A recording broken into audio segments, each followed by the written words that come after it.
यूं ज़मीन पर बैठकर क्यों आसमान देखता है, पंखों को खोल जमाना सिर्फ उड़ान देखता है। हाय गाइस, मैं हूं सुदेश कुमार और तिरछी बात चैनल में आपका स्वागत है। साथियों, जैसा कि आपको मालूम है, हम हर रोज़ यहां पर एक विशेष मुद्दे के साथ आते हैं और आज का जो हमारा प्रोग्राम है वो है पंचों का इंटरव्यू प्रोग्राम। इसके अंदर पंच और सरपंच आपके सामने आते हैं चैनल पर और आप ही के जो प्रश्न होते हैं उनके जवाब देते हैं और उनसे पूछे जाते हैं जितने भी प्रश्न आप लोगों के होते हैं उनके बारे में हम यहाँ पे चर्चा करते हैं।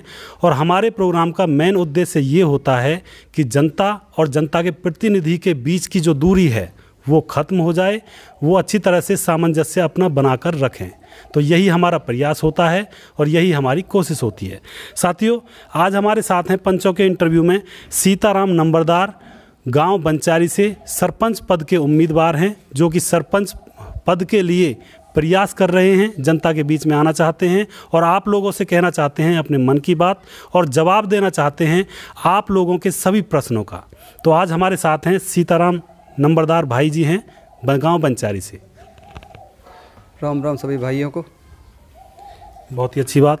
और साथियों, मेरी तरफ से भी आप सभी भाइयों को हाथ जोड़कर तहे दिल से राम राम। अब हम प्रोग्राम स्टार्ट करने से पहले मैं आपको एक बात और बता देता हूं, छोटी सी इन्फॉर्मेशन।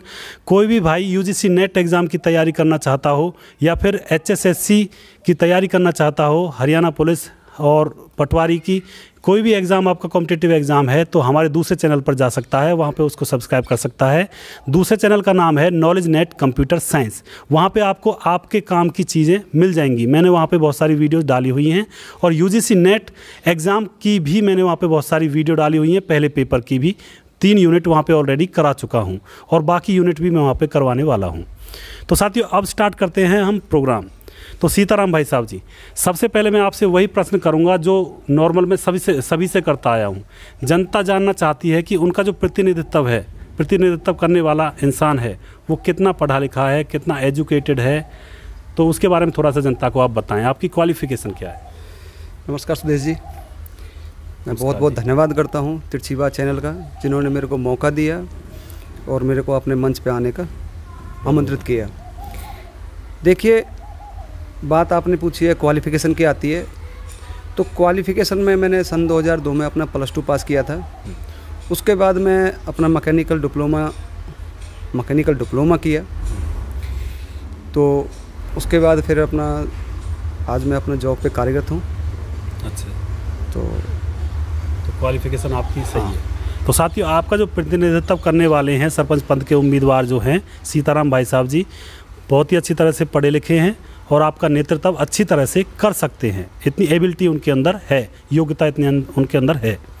अगला प्रश्न मैं आपसे पूछना चाहूँगा सीताराम भाई साहब जी, राजनीति में आने का आपका मन क्यों हुआ? ऐसी क्या घटना घटी जो आपको राजनीति में आने का आपका मन किया?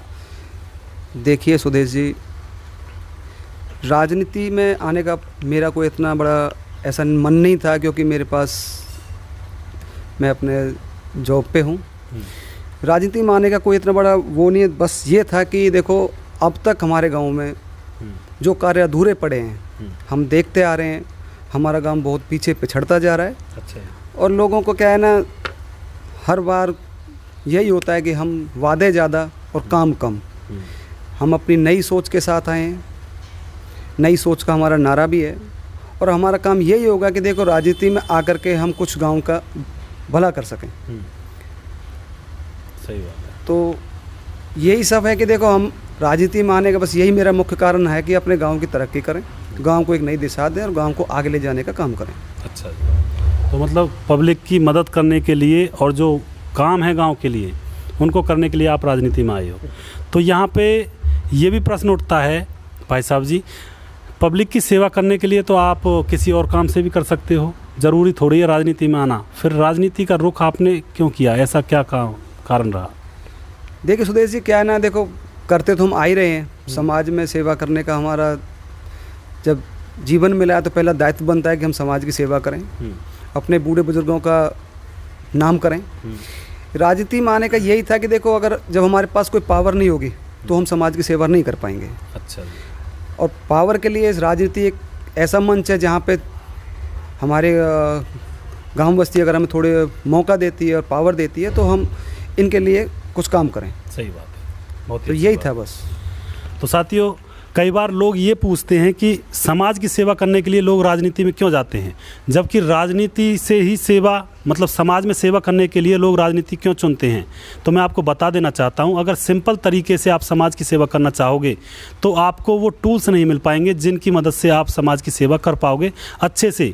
लेकिन अगर इंसान राजनीति में चला जाता है तो उसको थोड़ी सी समाज सेवा करने में आसानी हो जाती है, और ये मतलब समाज की सेवा करना बहुत ही आसान हो जाता है उसके लिए। कोई भी परेशानी आती है तो वो उसको आसानी से सुलझा सकता है, ऊपर वाले लोगों से भी बात कर सकता है आसानी से, क्योंकि वो राजनीति में होता है। तो इसलिए लोग राजनीति में आते हैं और इसीलिए सीताराम भाई राजनीति में आए हैं। अगला प्रश्न मैं आपसे करना चाहूँगा सीताराम भाई साहब जी, क्या आपके परिवार में पहले से कोई राजनीति में था? देखो, राजनीति में मेरा परिवार नहीं था पहले से, लेकिन ये है कि हाँ, हमारे गांव ने हमारे परिवार को एक नंबरदारी पद ज़रूर है हमारे पास, हमारे परदादा से चला आ रहा है। मेरे परदादा नंबरदार थे, मेरे दादाजी स्वर्गीय श्री हुक्मी नंबरदार जी, और उनके बाद मेरे ताऊजी हैं श्री नारायण नंबरदार जी, जो अभी भी नंबरदारी पद पे कार्यरत हैं। अच्छा। तो राजनीति के हमारा कोई कैरियर नहीं है। हाँ, ये ज़रूर है कि नंबरदारी पद आने के बाद में नंबरदारी हमने ये सीख लिया है कि ईमानदारी क्या चीज़ होती है। अच्छा। मेरे दादा की आज तक नंबरदारी में ईमानदारी की मिसाल दी जाती है। और मेरे ताऊजी हैं, दादाजी के उन्हीं कदमों पे चल के मेरे आज अपने ताऊजी का भी वही नाम है कि वो आज भी नंबरदारी को मेरे दादाजी की तरह ही ईमानदारी से आगे उन्होंने बढ़ाया है। अच्छा। तो यही काम, हमारी भी सोच यही है कि हम अपने परिवार का नाम रोशन करें, दादा और अपने ताऊ के पद चिन्हों पे चलें। बहुत ही अच्छी बात है, सही बात है। और अगला प्रश्न मैं आपसे ये करना चाहता हूँ, आपको मालूम ही है कि अगर कोई पैसा कमाने लगता है तो पैसे से कभी किसी का पेट नहीं भरता। बड़े बड़े जो लोग हैं देश के अंदर, बहुत अमीर लोग हैं, अंबानी हैं, बहुत बड़े बड़े लोग हैं, तो वो अभी तक भी पैसा कमाते जा रहे हैं, जबकि उनको अब ऐसी क्या ज़रूरत है पैसा कमाने की, क्योंकि उनका जीवन तो इस पैसे में भी गुजर जाएगा। तो कहीं ऐसा तो नहीं है आप राजनीति के अंदर पैसे कमाने के उद्देश्य से, अपना जेब भरने के उद्देश्य से आप आ रहे हो? सुदेश जी, देखो ऐसा है, पैसे कमाने की अगर बात होती तो जहाँ मैं अभी भी जॉब करता हूँ वहाँ पे पैसा इतना है कि मैं अपने बच्चों का पालन पोषण, अच्छा। अपने परिवार की सेवा मैं बहुत अच्छे से कर सकता हूँ।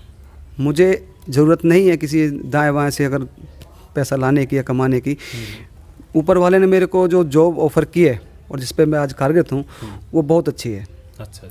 मेरे परिवार का पालन पोषण वहाँ से बहुत अच्छे चलता है। और पैसा क्या है, आप कितनी भूख होती है, कितना ही आप कमा लीजिए, उससे क्या है कि आपका पेट कभी नहीं भरता। अभी आपने अंबानी का नाम लिया, टाटा का नाम लिया, देखो उनका क्या है कि वो उस स्तर पे तो हम नहीं पहुँचेंगे, लेकिन जहाँ हम हैं हम यहाँ से अपने परिवार को अच्छे ढंग से पढ़ा सकते हैं, लिखा सकते हैं, उनकी सेवा, अपना सेवा कर सकते हैं। हमारे माँ बाप हैं। तो देखो पैसे का तो ऐसा है कि मेरा अगर यहाँ पे आके, अगर आपका कहना है कि राजनीति में आके पैसा कमाने का मन है, तो मेरा ऐसा मन नहीं है। मैंने यहाँ पे अपने युवाओं से बैठ के कई बार मैंने ऐसी मीटिंगें की हैं, बात भी की है उनको, और उनको इस चीज़ का आश्वासन दिया है। देखो पैसा मेरे को नहीं कमाना है इसमें, मैं सिर्फ एक उद्देश्य लेके आया हूँ राजनीति में। जब शुरू में आपने बात पूछी राजनीति में आने का क्या था, मेरा आने का सिर्फ यही उद्देश्य था कि मैं अपने गाँव की सेवा कर सकूँ। अच्छा। और सेवा तभी होगी जब मेरे पास पद होगा। सही बात है। और तो ये चीज़ रखते हुए मैंने युवाओं को ये चीज़ आप आश्वासन दिया है, इस चीज़ का धर्म भी दिया है कि मैं अगर अपने गांव में सरकार से 100 रुपये भी लेके आ पाया तो उन 100 रुपयों का पूरे के पूरे 100 रुपये गांव में लगाने का वादा करता हूं। अच्छा। क्या है ना, देखो गांव का पैसा है, गांव में लगे ताकि गांव का विकास हो और गांव आगे की तरफ बढ़े। सही बात है। तो पैसा कमाने का ऐसा मेरा मन नहीं है कि मैं पंचायत का पैसा अपने घर में रखूं। मैं अपना इस चीज़ का धर्म दिया है कि मैं पंचायत का पैसा अपने घर में एक नहीं रखूंगा, क्योंकि मेरा जो रोजगार है, जो मेरा काम है, मेरा परिवार का पालन पोषण वहाँ से होता है। सही बात। मेरी ज़्यादा इच्छा नहीं है पैसे की। बहुत ही अच्छी बात है, यानी कि आप पैसा कमाने के लिए इस राजनीति में नहीं आए हो, आपके पास संसाधन हैं और आप संसाधनों से अपना गुजारा अच्छी तरह से कर रहे हो। तो साथियों, ये बहुत ही अच्छा जवाब दिया है भाई साहब जी ने, सीताराम जी ने, कि पैसा कमाने के लिए वो नहीं आ रहे हैं, उनके पास पैसा कमाने के संसाधन और भी बहुत सारे हैं। वो सिर्फ और सिर्फ यहाँ पर जनता की सेवा करने के लिए आप लोगों के बीच में राजनीति में आना चाहते हैं। अगला प्रश्न मैं आपसे करना चाहता हूँ सीताराम जी, अगर आप लोग हैं, जो लोग हैं समाज के, वो आपको वोट क्यों दें? ऐसी क्या खूबी है आपके अंदर जो लोग आपको वोट दें? क्योंकि अगर आप समझते हो आप सबसे राम राम करके चलते हो या फिर अच्छा दिखने का प्रयास कर रहे हो, इसको देखते हुए लोग आपको वोट दे दें, तो ऐसा काम तो और कैंडिडेट भी कर रहे हैं फिलहाल, तो आपको लोग वोट क्यों दें? आपके अंदर ऐसी स्पेशल खूबी क्या है, विशेष खूबी क्या है जिसके ऊपर आपको वोट दें? सुदेश जी देखो, बहुत अच्छी बात पूछी आपने। हम पहले जिक्र भी कर चुके हैं। देखो, लोगों का वोट देने का, आपने पूछा कि लोग हमें वोट क्यों दें, तो लोगों का वोट हम लोगों से इसलिए वोट चाहते हैं कि देखो, हम काम करने के हित से आए हैं। मैंने थोड़ी देर पहले आपको बोला कि देखो, हमें पैसा कमाने की इच्छा नहीं है, हमें गांव में काम करना है, और सिर्फ हम लोगों से काम करने के लिए वोट मांगते हैं। हम चाहते हैं कि गांव हमें वोट दे ताकि हम गांव का विकास कर सकें।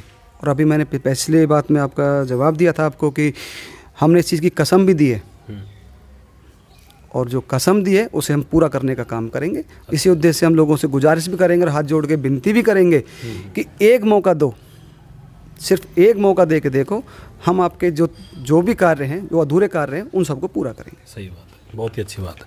तो साथियों, सीताराम भाई साहब जी आपके जो अधूरे सपने पड़े हैं समाज की भलाई के लिए, उनको पूरा करना चाहते हैं, इसीलिए आपसे वोट मांग रहे हैं और आपसे गुजारिश कर रहे हैं। अगला प्रश्न मैं आपसे करना चाहता हूँ सीताराम भाई साहब जी, अगर आप जीत जाते हैं तो जो नौजवान भाई हैं उनके लिए आप क्या करोगे? क्योंकि आपने देखा है कई बार जो नौजवान भाई होते हैं खेल में, कुश्ती में आगे निकलना चाहते हैं और प्रतिभा होती है आपके गांव की, लेकिन वो आगे नहीं निकल पाती है क्योंकि उनको सपोर्ट नहीं मिलता है पंच सरपंचों का और गांव के समाज का। तो आप ऐसे नौजवानों के लिए क्या कदम उठाने वाले हैं? देखिए सुदेश जी, बहुत अच्छी बात है। जो मेरे युवा नौजवान साथी हैं जो खेल के प्रति अपनी अच्छी भावना रखते हैं, हम उनके पिछले 4-5 महीने से उनके साथ जुड़े हुए हैं, और उस चीज़ को आगे बढ़ाने के लिए हमारे बहुत खुशी होती है उनका नाम लेने में। हमारे इंडियन टीम के कोच माननीय श्री चंदर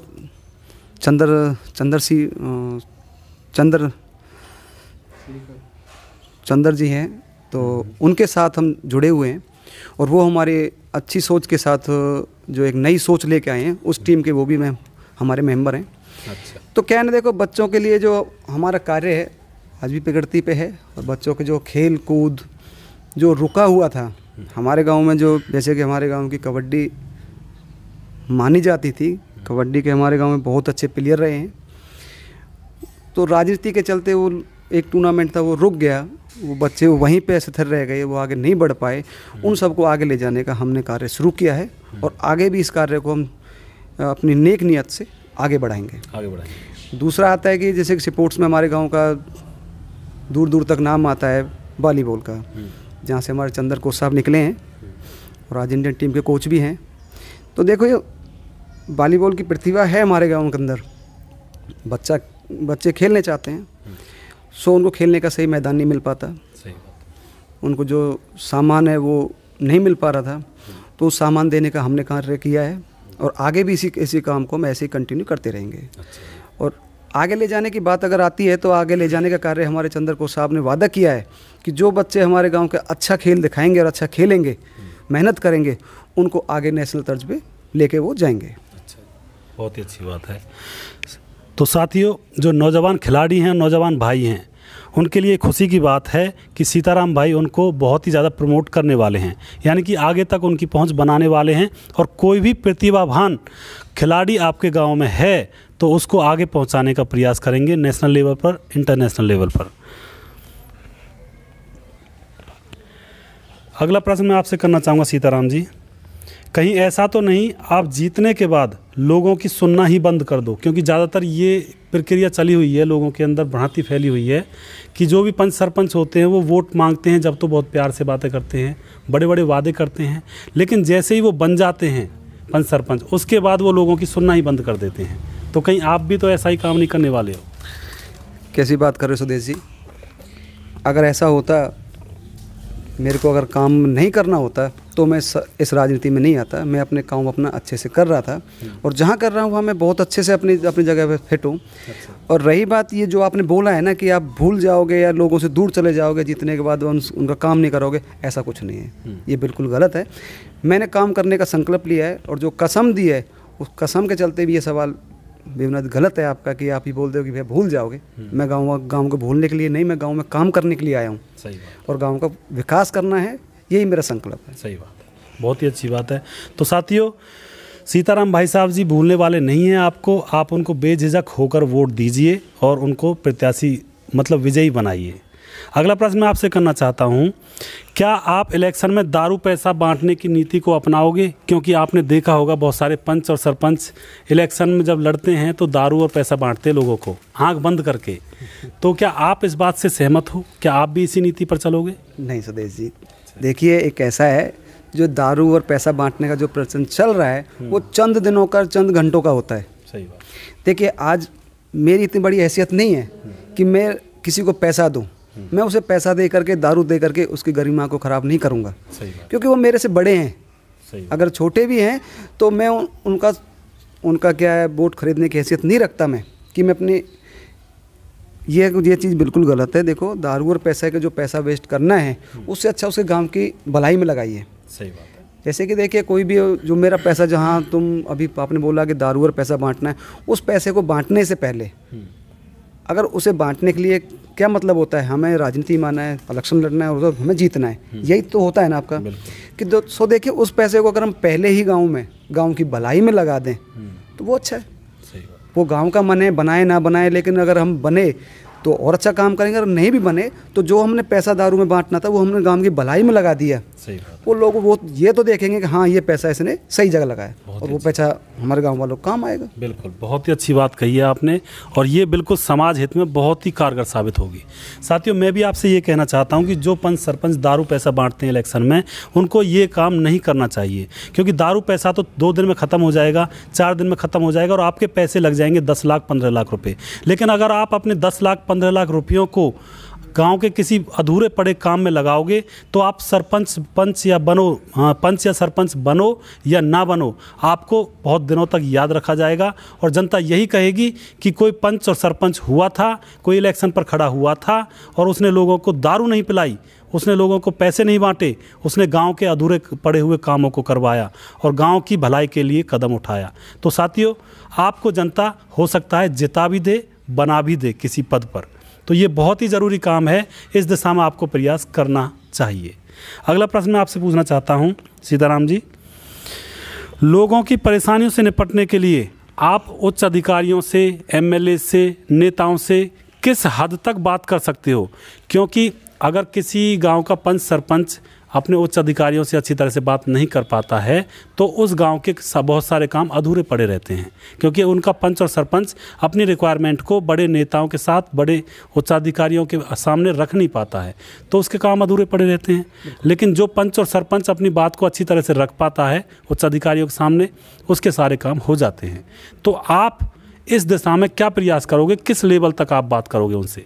सुदेश जी, देखिए ये तो अभी आपने जो पूछा है कि उनके साथ कैसे आप संबंध बनाओगे, कैसे उनसे काम कराओगे, ये मेरा ही नहीं, ये हर नागरिक का काम है कि देखो अपना जो पदाधिकारी है और जो उस पद पे कार्मिक है उससे अच्छे से बात करना, उन्हें अपनी परेशानी जाके समझाना, सो उनसे काम अपना कराना, ये हमारा परम धर्म है।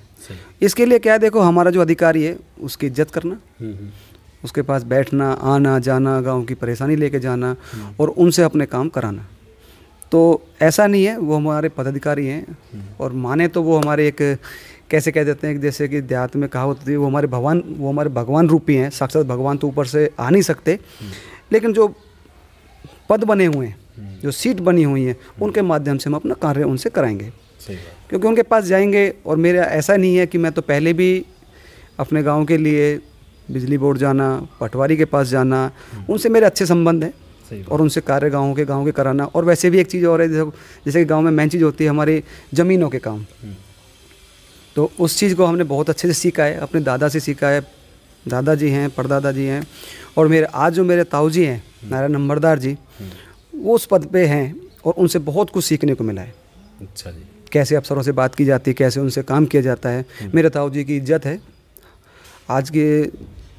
आज की डेट में मेरे ताऊ जी का इतना मान सम्मान है कि आज मेरे ताऊ अगर तहसील होडल में जाएं किसी के काम के लिए, तो बड़े से बड़ा अधिकारी भी इज्जत से नाम लेके बुलाता है, उनके स्वभाव के चलते, उनकी ईमानदारी के चलते।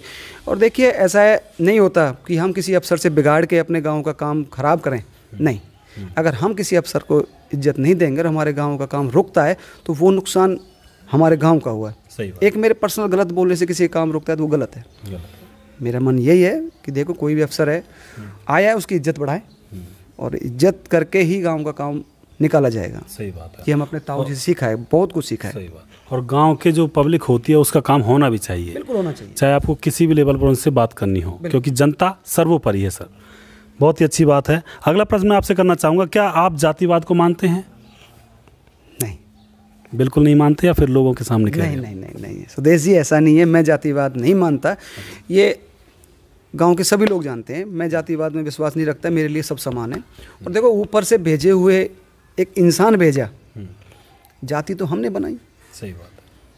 जाति हमने बनाई और जाति बनने का भी यही था कि जैसे जैसे ऊपर से जब हम जो भी इंसान आया, जो वो कार्य में लग गया, जाति कार्य अनुसार बने। सही बात। जाति किसी ने, ये तो हमने अपने अपने कार्य अनुसार बनाए। हम जिम्मेदार हैं। सही बात। जिम्मेदारी करते हैं तो जिम्मेदार हो गए। हमारे ब्राह्मण हैं, उन्हें ब्रह्म का ज्ञान है, पत्रा पढ़ना, ज्ञान देना, पढ़ाना, शिक्षा देना, वो ब्राह्मण हो गए। ऐसा नहीं है, देखो जाति पात पे ना जाएं, और जाति पात को अपना कोई उद्देश्य नहीं है। हम हमारे लिए सब समान है। और ये कोई इलेक्शन की बात नहीं बोल रहा हूँ, मैं पर्सनली ये बोल रहा हूँ कि यहाँ के जाति बांटी है और ये लोगों ने आपसी राजनीति के चलते बांट रखी है, ऐसा नहीं है। सही बात। जाति पे तो बात करना ही बेकार है, क्योंकि यहाँ पे सब समान है, वही ऊपर वाले के इंसान है, अपना अपना कार्य करके सबको ऊपर जाना है। सीताराम भाई साहब जी, एक प्रश्न मैं और पूछना चाहता हूँ आपसे यहीं पे। अगर दो पक्षों में झगड़ा हो जाता है, जनरल कास्ट और एक पिछड़ा वर्ग में, तो आप अपनी जाति का पक्ष लोगे या फिर किस तरह से आप उस प्रॉब्लम को सॉल्व करोगे? देखिए सुदेश जी, अभी मैंने आपको बोला था कि देखो जाति पाति में विश्वास नहीं रखता। जर्नल में झगड़ा हुआ है, SVC में झगड़ा हुआ है, तो मेरा मतलब यही रहेगा कि दोनों को अपने पास बुलाएं। अच्छा जी। पास बुला करके उनसे यही बोला जाए कि देखो आगे जाओगे, यहाँ सुलह हो जाएगी तो अच्छा है, आगे जाओगे तो कानून की ईंट पैसा मांगती है। सही बात। तुम अपना पैसा व्यर्थ करोगे। झगड़ा हुआ है, उनका जायज़ निपटाइए ना। क्यों झगड़े को आगे लेके जा रहे हो आप लोग? और किस चीज़ का झगड़ा है? सही बात। यहाँ हम सभी आए हैं और आने का अपना अपना कार्य कर रहे हैं, तो वो कार्य करो ना। झगड़े पे आप क्यों जाते हो? उनको समझाने का हमारा फ़र्ज़ बनता है। जब हम इस लायक बनाए गाँव ने कि हमारे पास कोई झगड़ा लेके आए, उसे सुलझाने का काम करेंगे। सही बात है। ऐसा नहीं है वो आए हैं तो उनका सुनिए, उनका ये देखेंगे कि गलती किसकी है, और जिसकी गलती है हम उसको सज़ा दिलाने का भी काम करेंगे। सही बात। बहुत ही अच्छा। चाहे वो जर्नल है या वो SVC है या किसी बिरादरी पर मैं विश्वास करता नहीं। जो गलत है उसके साथ हम नहीं हैं। सही बात है, गलत के साथ आप बिल्कुल नहीं हो। तो मैंने प्रश्न ये इसलिए किया था सीताराम भाई साहब जी, क्योंकि आजकल ज़्यादातर ये रिवाज चली हुई है, पंच और सरपंच, अगर किसी का झगड़ा हो जाता है ना दो परिवारों में या फिर दो गुटों में, तो वो चुस्की लेने का काम करते हैं। इधर भी अपनी बात कह दी, उधर भी अपनी बात कह दी, मतलब उनकी लड़ाई को शांत नहीं होने देते हैं, क्योंकि उनकी राजनीति चमकती है। कोई उसके पास हाथ जोड़ने के लिए आएगा उनके लिए, फिर दूसरा पक्ष आएगा हाथ जोड़ने के लिए, तो उसकी पूछ होगी उस पंच और सरपंच की, तो वो अपनी राजनीति चमकाते हैं। तो इसीलिए मैं आपसे ये क्वेश्चन थोड़ा सा गहराई से कर रहा था।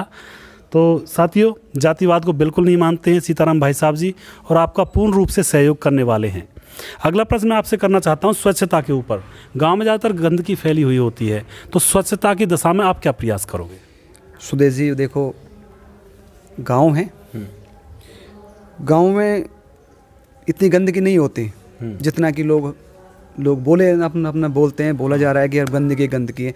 देखो हमारा समाज है एकदम खुला है, शहर तो नहीं है हमारा गांव, गांव ही है। तो गांव में देखो गंदगी के, हाँ इतना हमारा करने का फ़र्ज़ बनता है कि जो हमारे घर का कूड़ा जो निकलता है उसको सही स्थान पे डाला जाए। बिल्कुल, गंदगी फैलेगी नहीं फिर। ताकि हमारे गाँव में वाल्मीकि हैं, सफाई कर्मचारी भी हैं पंचायत की तरफ से, उन लोगों का फ़र्ज़ बनता है कि उसको जो हमने हमारे ग्रामवासियों ने जो कूड़े को सही जगह डाला है, पहले तो सही जगह निश्चित की जाए। सही बात। वो काम हम करेंगे। जगह जगह बॉक्स लगाए जाएंगे जिनमें हमारी माताएं बहनें आएँ और अपना कूड़ा डालें, कूड़ेदान, और उसी के साथ हर रोज़ उस कूड़े को उठवाने का कार्य, वो सबसे बड़ा इम्पोर्टेंट चीज़ है कि देखो उसको डालना तो रखवाना आसान है, लेकिन उस उठवाने का कार्य बहुत कम लोग कर पाते हैं। और ये हमारे फर्स्ट प्रायोरिटी होगी कि हम उस कार्य को बहुत अच्छे से और नित्य नियम से कराएं। बहुत ही अच्छी बात है। ताकि गंदगी रहेगी नहीं। सही बात। इतनी बड़ी गंदगी होती नहीं। देखो हम गांव देहात के रहने वाले आदमी हैं और गंदगी में क्या है, हमारे घर का कूड़ा है, उसे फेंकने का, उसे सही जगह रखवाने का, उसे उठवाने का कार्य हम करेंगे। बिल्कुल सही। गांव साफ सुथरा रहेगा। और यही बहुत ज़रूरी होता है, गांव के कूड़े को अगर आप लगातार उठवाते रहते हो तो गंदगी फैलेगी नहीं। ये मेन काम होता है। बहुत ही अच्छी बात है।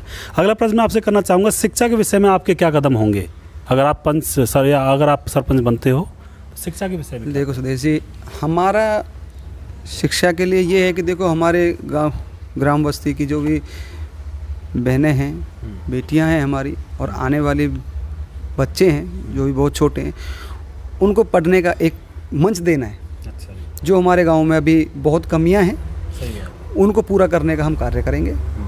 देखिए क्या है, अभी हम अपनी बहन बेटियों को बाहर भेजने में हर आदमी संकोच करता है कि देखिए गांव से बाहर निकलते माहौल कैसा होगा। हर बच्चा बाहर जाने में, बच्चों का मन है पढ़ने का, माँ बाप सोचते हैं यार कुछ गलत ना हो जाए, आज का जो माहौल चल रहा है ये इतना ठीक नहीं है। सही बात। तो देखिए हमारी पहल यही होगी कि हम अपने गांव के अंदर शिक्षा के स्तर को बढ़ाने का कार्य करेंगे। दूसरा, आगे अपने मंत्री हैं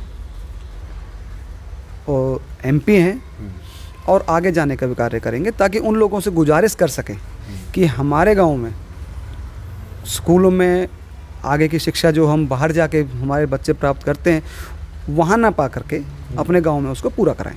सही बात है। बहुत ही अच्छी बात है। यानी कि शिक्षा की ओर भी आप अच्छा खासा ध्यान देने वाले हो। बहुत ही अच्छी बात है।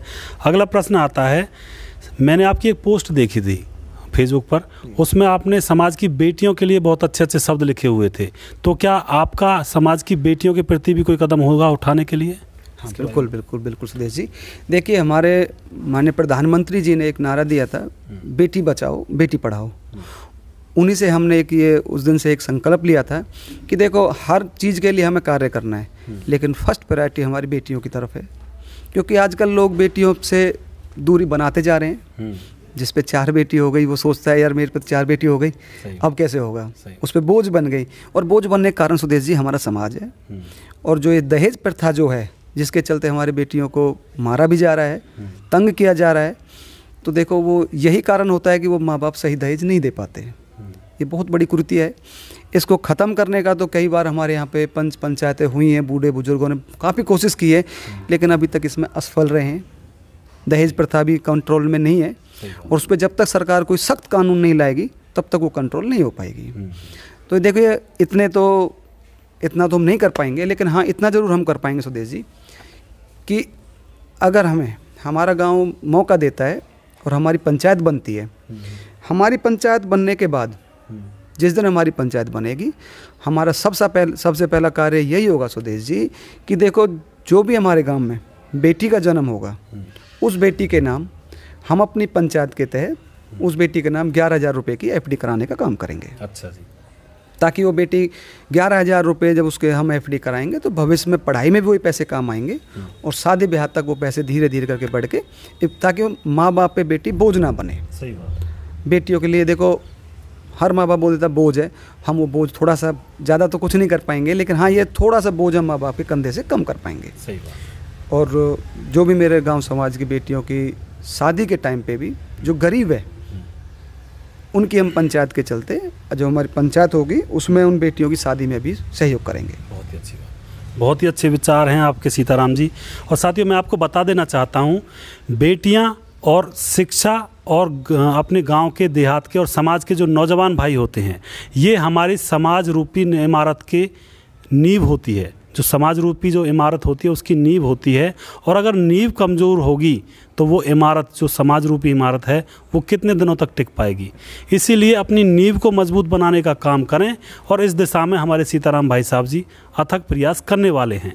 समाज की नींव को स्ट्रॉन्ग करोगे तो समाज रूपी जो भवन है, जो इमारत है, वो युगों युगों तक चलेगी। और अगर आपके समाज की जो नींव है वो मजबूत रहेगी, वो जो कमज़ोर रहेगी, तो आपकी जो समाज रूपी जो इमारत है वो बहुत ही जल्दी ढह जाएगी। तो हमें नींव मजबूत करनी होगी, और उस दिशा में सीताराम भाई साहब जी बहुत ही अच्छा प्रयास करने वाले हैं। अगला प्रश्न मैं आपसे करना चाहूँगा भाई साहब जी, आपके गांव में हॉस्पिटल है कोई? नहीं सुदेश जी, हॉस्पिटल नहीं है। गिनती में एक छोटा सा सरकारी हॉस्पिटल बना हुआ है, और वहाँ पे एक नर्स की ड्यूटी भी है। अच्छा जी। लेकिन सुदेश जी हमारा ये बड़ी दुख की बात है, तमाम अब तक रही ग्राम में पंचायत रही, किसी का उसकी तरफ ध्यान नहीं जाता। अच्छा। क्या कार्य हो रहा है, क्या कोई ड्यूटी पे वहाँ जा रहा है, या किसी को दवा मिल रही है या नहीं मिल रही है। सो देखिए, वो जैसे बना था ऐसे कैसे पड़ा हुआ है, किसी को वहाँ से दवा नहीं मिलती है। तो ये दुख की बात है। और हमारा ये संकल्प भी है कि अपने टाइम पे उस छोटे से हॉस्पिटल को बड़ा बनवाने का, अच्छा, सरकार के पास जाएंगे, बड़ा बनवाने का कार्य भी करेंगे। उसमें डॉक्टरों की उचित व्यवस्था भी हम कराएंगे ताकि मेरे गांव वालों को बाहर ना जाना पड़े। जो छोटी बीमारियां हैं उनका इलाज उसमें वो मुफ्त में पाएँ। सही बात है, बहुत ही अच्छा प्रयास है, क्योंकि समाज को स्वस्थ रखना भी आपकी एक जिम्मेदारी बन जाती है और आप इस दिशा में प्रयास अच्छी तरह से करने वाले हैं जी। बहुत ही अच्छी बात है। अगला प्रश्न मैं आपसे करना चाहूँगा, बिजली और पानी की जो समस्याएं होती हैं गांव के अंदर, कितनी तो आपके गांव के अंदर बिजली और पानी की समस्या हैं और आप क्या कदम उठाओगे उन समस्याओं के ऊपर? देखिए सुदेश जी, बहुत अच्छी बात है। बिजली और पानी, देखो पहले कुछ टाइम पहले हमारे गाँव में पानी की बहुत बड़ी समस्या थी। सो हमारी सरकार ने पानी दिया। हमारे गांव के अंदर मीठा पानी तो है नहीं, लेकिन बाहर से पानी आया है। लेकिन उसमें कुछ कमियां रही हैं, सही पाइपलाइन ना बिछाने का, सही उसका डिजाइनिंग नहीं करने का, जिसके चलते कुछ एरिया में पानी बहुत आता है और कुछ एरिया में पानी नहीं आता है। जहाँ पे पानी नहीं आ रहा है वहाँ पे पानी पहुँचाने का हम कार्य करेंगे। सही बात है। देखो उसकी व्यवस्था बिठाने का होता है, वहाँ के जो हमारे जल विभाग के जेई साहब हैं, एसडीओ साहब हैं, उनके साथ बैठ के बातचीत करके इस समस्या का समाधान करेंगे, बिजली इसका पानी का। और बिजली का जो आपने पूछा, देखिए सुदेश जी, बिजली का ऐसा है, जो नियमित बिजली हमें सरकार जो मुहैया करा रही है वो हमारे गांव को लगभग मिलती है। और इसमें कुछ टाइम बढ़वाने का भी हम सरकार से गुजारिश करेंगे और बढ़वाने का कार्य करेंगे। बहुत ही अच्छी बात है, बहुत ही अच्छे विचार हैं। अब बारी आती है रास्तों की। तो सीताराम भाई साहब जी, जो रास्ते होते हैं, कई बार रास्ते बनाए जाते हैं और कई बार रास्ते अधूरे पड़े रहते हैं, तो उनकी तरफ आप क्या प्रयास करोगे? देखिए सुदेश जी, रास्तों का ऐसा है, देखो अगर एक बार अच्छे से रास्ता बना दिया जाए तो 10-15 साल से पहले कोई रास्ता नहीं टूटता। अगर उन पर सही कार्य किया जाए तो।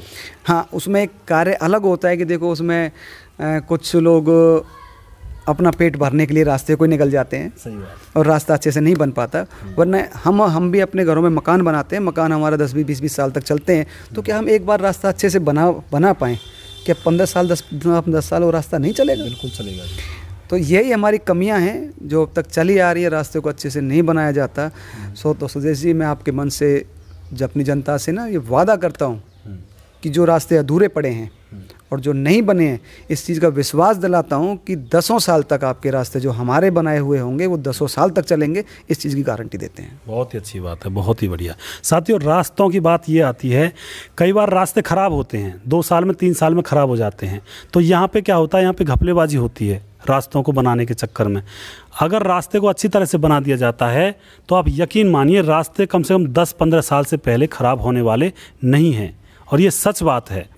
लेकिन रास्तों को अच्छी तरह से बनाया जाए और रास्तों को के ऊपर काम किया जाए। दूसरा प्रश्न मैं आपसे पूछना चाहता हूँ, रास्तों को आप किस तरह से बनवाओगे? ऊंचा उठवा के बनवाओगे या नीचा उनको खुदाई करवा के बनवाओगे? थोड़ा सा ये और बताएं। नहीं सुदेश जी, देखो ऊंचा रास्ता उठाना अपने ही गांव का नुकसान करना है, क्योंकि रास्ता उठाना कोई समस्या का समाधान नहीं है। रास्ते के साथ साथ नाली बनाना उसका समाधान है। सही बात। देखिए, रास्ता उठा करके हम हर आदमी मकान बनाना आसान नहीं है, हर आदमी मकान नहीं बना सकता। रास्ता उठाने से उन लोगों के मकान नीचे पड़ जाते हैं, पानी घरों में जाते हैं और लोगों को बहुत मोटी परेशानी होती है। सही। इतना पैसा नहीं है कि हर साल नया मकान बनाया जाए। सही बात। और अभी तक क्या चल रहा है, जो अभी हमने आपको बताया कि रास्ता 10 साल चलेंगे, तो हम रास्तों का यही करेंगे कि रास्ते के साथ साथ अच्छी नाली बनाएं, पानी का निकास होगा, रास्ते उठाए नहीं जाएंगे। रास्ते जहाँ हैं जैसे हैं, और जहाँ किसी का मकान अगर थोड़ा नीचा भी है तो कोशिश करेंगे उसके मकान को वहाँ से ऊंचा रखने के लिए रास्ते को थोड़ा नीचा करें, लेवल बनाएं। तो क्या है ना, सबसे मेन चीज़ होती है हमारी नाली। जब नाली हम निकाल पाए तो रास्ता अपने आप ठीक हो जाएगा। सही बात। बिल्कुल सही बात है, बहुत ही अच्छी बात है।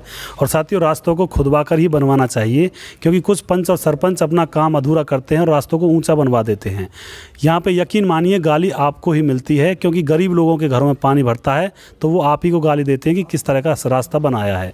आपको मालूम भी होगा, गरीब लोगों के जो घर होते हैं, गरीब लोगों के क्या, कोई भी घर किसी का भी है, वो सपनों के महल होते हैं। ज़िंदगी में एक आध बार बनाने का ही मौका मिलता है उनको। तो किसी का घर ना बिगाड़ें, रास्तों को अच्छी तरह से बनाएं।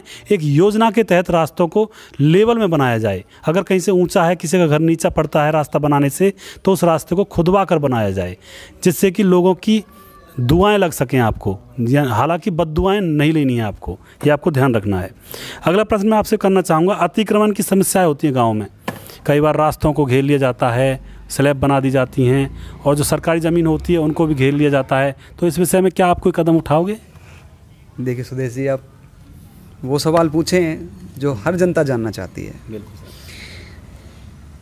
जो रास्ता आजकल एक समाज में एक बहुत बड़ी एक मुहिम चली हुई है, चाहे घर के पीछे जगह खाली पड़ी हो, लेकिन रास्ता लोग कवर करने पे लगे हुए हैं। सही बात है।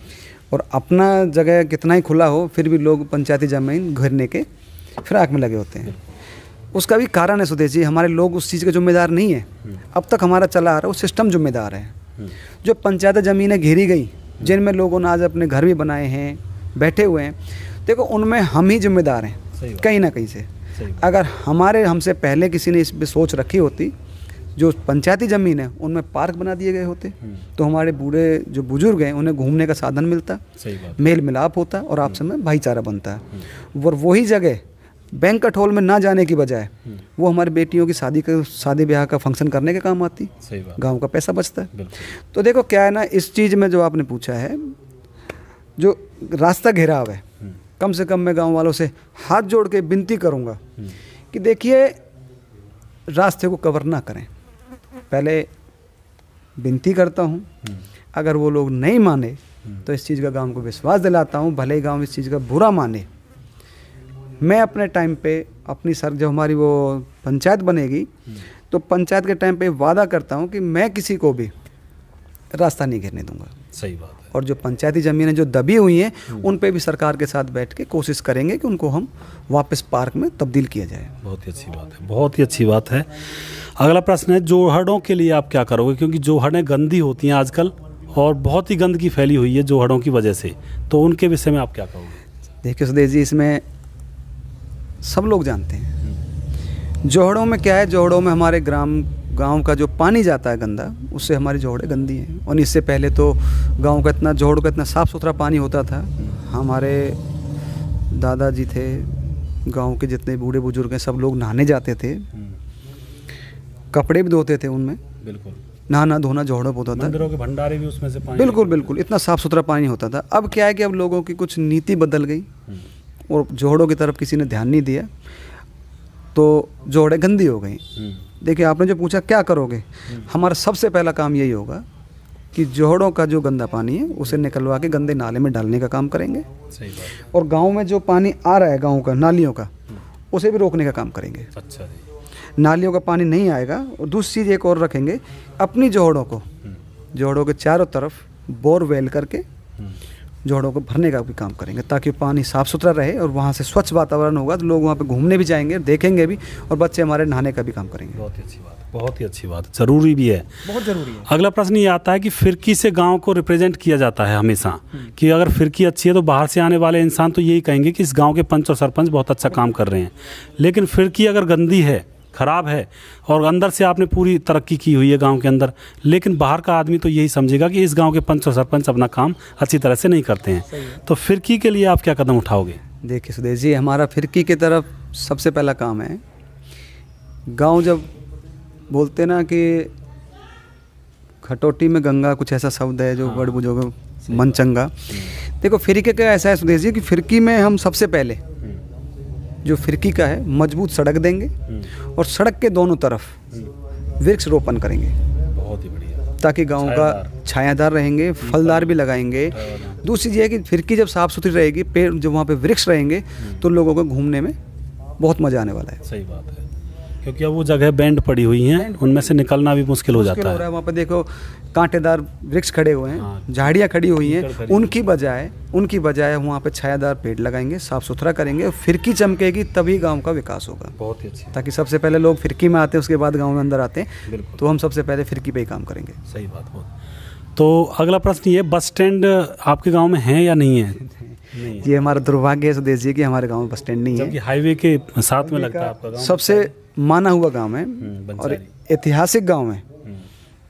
जिस गांव में देखिए सबसे बड़ा दुख यहाँ होता है कि जिस गांव में इतने आईपीएस निकले, हमारे वीर महिलाल परम वीर चक्र विजेता रहे, जिस गांव में चंदर कोच इंडियन टीम के कोच रहे, ऐसे कितने ही महान हस्तियां हैं जिनका मैं नाम लूँ तो काफ़ी टाइम निकल जाएगा, लेकिन हमारा गांव ऐतिहासिक गाँवों में है।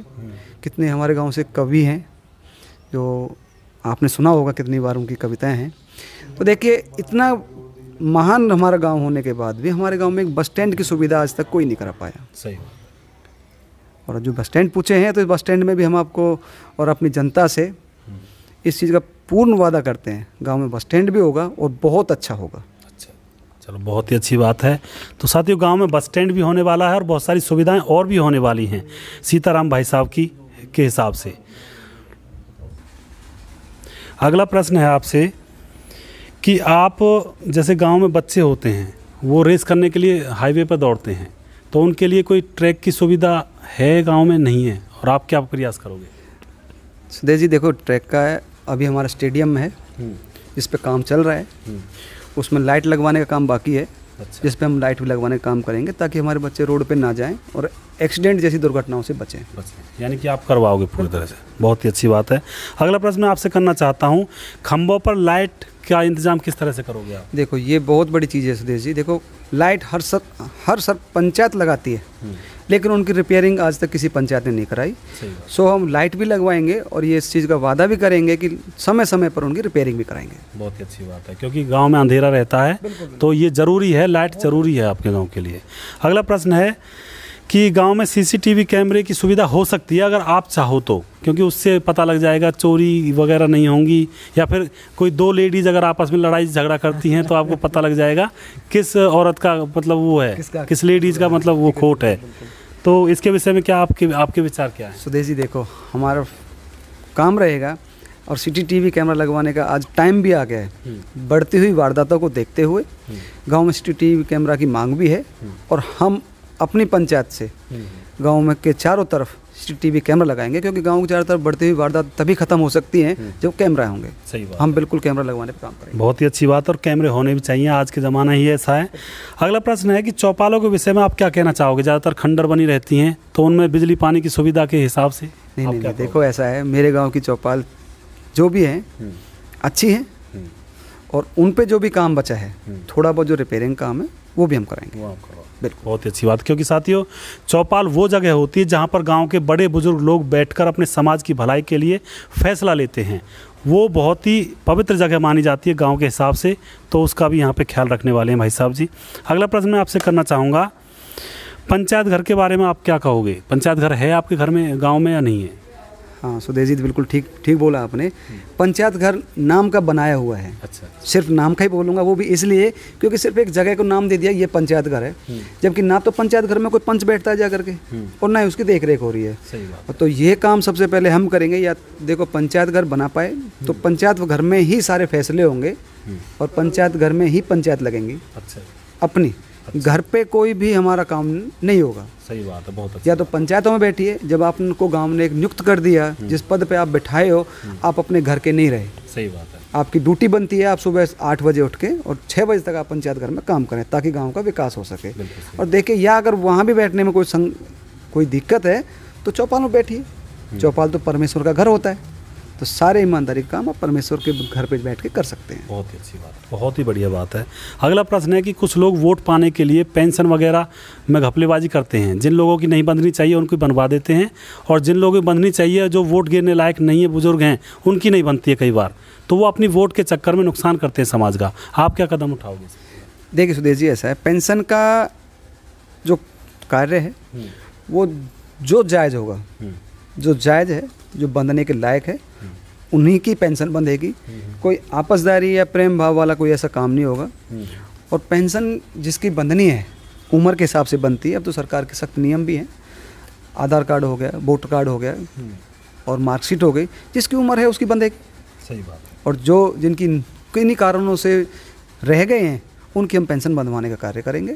और दूसरा, जो अभी पेंशन के पीछे हमारे बुजुर्ग जो परेशान हैं, और ये मैं आपके मंच से ये सीधी सी अपने गांव वालों को बात बोल देना चाहता हूँ, अपने बुजुर्गों को, कि हम अपनी पंचायत बनने के बाद सबसे पहला कार्य होगा कि हमारे बुजुर्ग बैंक में की लाइनों से छूटेंगे, दर बदर घूमने से छूटेंगे, ताकि उनकी पेंशन हम उनके घर बैठे बैठे पहुंचाने का कार्य सबसे पहले करेंगे। बहुत ही अच्छी बात है, क्योंकि बुजुर्ग लोग होते हैं बैंकों पे बैठ जाते जाके और बहुत ही परेशानी झेलनी पड़ती है। तो धूप में बैठे रहते हैं वो लोग, उन्हें काफ़ी टाइम लगता है और उनकी उम्र ये नहीं रही कि वो लाइन में लगे। अब वो जब बुजुर्गों की पेंशन दी है सरकार ने, तो उनके साथ एक कार्य बनता है हमारा, हमें सौंपा गया, जब हमें गांव ने बना दिया कार्य करने के लिए, चाहे हमें खुद जाना पड़े या मेरे पंचायत के मेंबर जाएं घर पे, या हम खुद भी जाएंगे, उनकी पेंशन उनके घर पे देखेंगे। तो मैं माताओं और बहनों से ये बात करना चाहता हूँ, बुजुर्ग लोगों से ये कहना चाहता हूँ कि अगर आपकी पेंशन का काम होता है तो भाई साहब जी आपकी पेंशन को आपके घर तक पहुँचा कर आएंगे और घर तक पहुंचाने का वादा आपसे कर रहे हैं। अगला प्रश्न मैं राशन कार्ड के बारे में भी यही पूछना चाहता हूं, उसमें भी कुछ ऐसी घपलेबाजी होती है।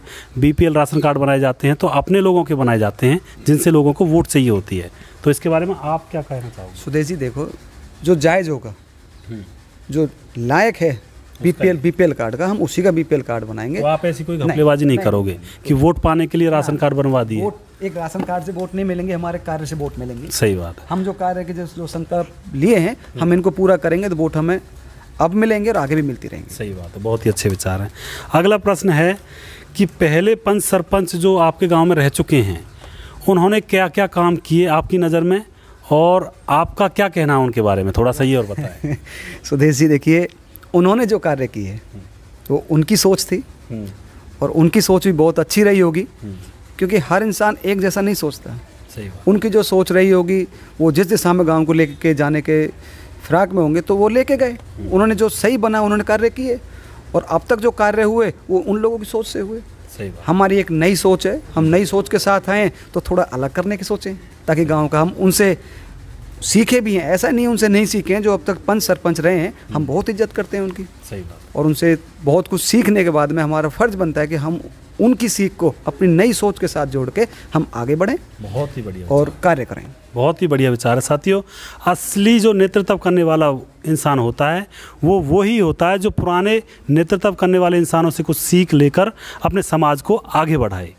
तो यहाँ पर जो सीताराम भाई साहब जी हैं वो यही कह रहे हैं कि हमने पुराने सरपंचों से बहुत कुछ सीख ली है, और उस सीख को लेते हुए ही हम आगे प्रयास करने वाले हैं जनता के हित में।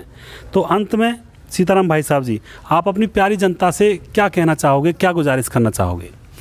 देखो सुदेश जी, मैं अपनी प्यारी जनता से हाथ जोड़ के विनती करके, अपनी माता बहनें और अपने बूढ़े बुजुर्ग जो भी मेरे आदर के योग्य हैं, अपने युवाओं से हाथ जोड़ के विनती करता हूँ कि एक मौका दो, एक मौका दे दीजिए। आपकी वोट से ही मेरे को मौका मिलेगा, और आपकी वोट पा करके मैं आपके तमाम कार्य करने का वादा किया है, संकल्प लिया है, और इसके लिए कसम खाई है कि मैं तमाम अपने गांव का विकास करूंगा। कोई जातिवादी में कोई विश्वास नहीं रखूंगा, और सभी गांव वासियों से सिर्फ यही कहना है कि एक मौका दे दो। हर इंसान को मौका दिया है, एक बार हमें मौका दे दीजिए, हम गांव का विकास करेंगे। सही, बहुत ही अच्छी बात, बहुत ही अच्छी बात। सीताराम भाई ने आपसे गुजारिश की है कि उनको एक बार सेवा करने का मौका ज़रूर दिया जाए, और मैं भी समर्थन में हूँ, आप उनको मौका ज़रूर दें।